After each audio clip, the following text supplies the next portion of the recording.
2 weeks from coming home, we were out there with the ANA. We were supposed to do security patrols, and the ANA didn't want to go out because they knew that there was a potential threat out there, so they didn't want to go outside the wire. And I'm just like waiting for someone to attack there. I'm just like looking left to the right, and as soon as I look up, I see my captain. He turns his head, he looks at me, and then boom.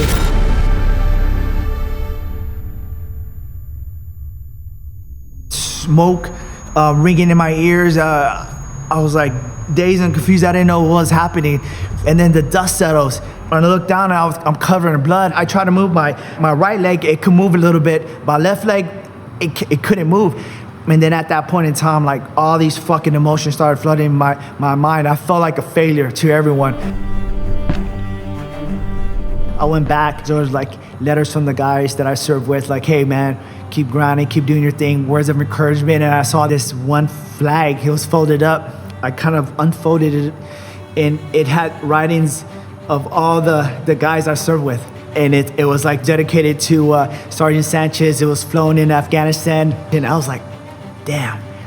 I couldn't stand up more than 3 seconds, walk more than 2 feet. I was like, I need to do something in their honor. I'm gonna fly this flag again.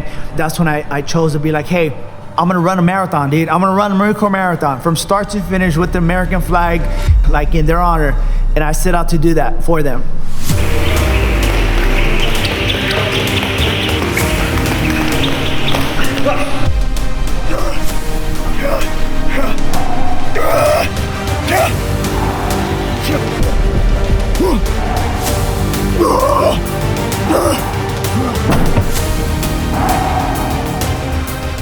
After doing the Marine Corps Marathon, I knew I had to share my story for others. And I've known at that point in time what my purpose was: to motivate, inspire other people to overcome the adversities, not only physically, but mentally, spiritually, and with that heart. It's not about how much you can lift, but it's about lifting others, yeah?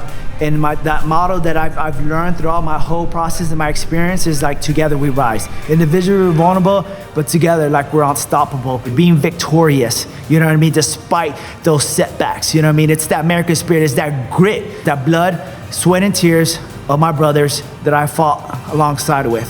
And I continue to fight for that reason.